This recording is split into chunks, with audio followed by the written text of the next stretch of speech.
The Witch of Blackwood Hollow. In the quiet village of Blackwood, everyone knew the legend of the witch who lived deep in the woods.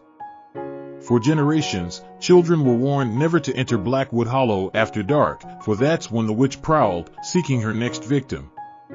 The story went that she was a woman once, betrayed by the village and cursed to roam the forest forever, casting spells of misfortune on any who dared cross her path. One cold autumn evening, a young girl named Lily, tired of hearing the same old stories, decided to prove that the witch was nothing more than a myth.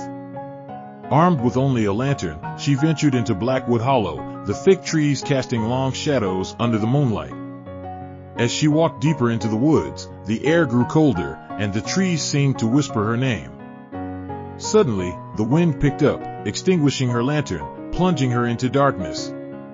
Just as panic began to set in, Lily saw a faint light flickering in the distance. She followed it, hoping it was the way back, but instead, she found an ancient, decaying cabin. The door creaked open as she approached, and inside, a fire burned brightly in the hearth.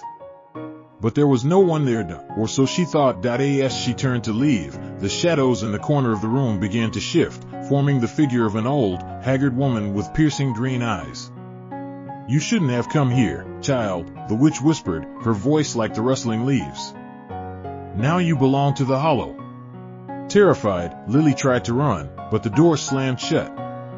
The witch raised her gnarled hands, and the room filled with a thick, dark mist. Lily felt herself being pulled into the shadows, her screams swallowed by the darkness. The next morning, the villagers found her lantern at the edge of the woods, but Lily was never seen again. From that day on, the whispers in the woods grew louder, and the witch's legend became more real. The children of Blackwood never dared enter the hollow again, for they